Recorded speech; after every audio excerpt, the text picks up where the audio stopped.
Hey guys, welcome back to Dubois Family Dinner where we try to eat well on a budget.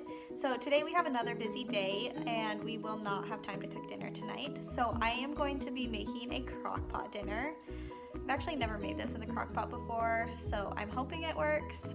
We usually make it in the oven, but we just don't have time. So we are going to be making chicken, broccoli, and rice.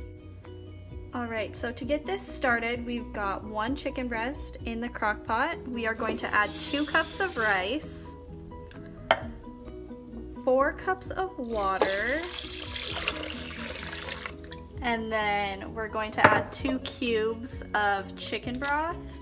So if you're just using the liquid chicken broth, don't add water to this. We just need it because we have these cubes.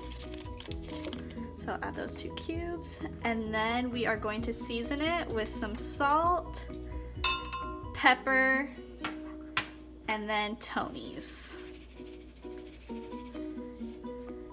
And then before adding our broccoli, we are just going to cover this and let this cook on high for a couple hours. So we are just about ready to eat. Before that though, we are going to toss in some broccoli and some cheese and let that cook for a minute. Gonna help, Ray Ray? Can you put it in there? Can you put it in?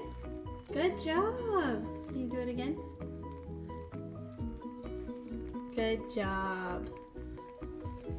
Thanks for watching!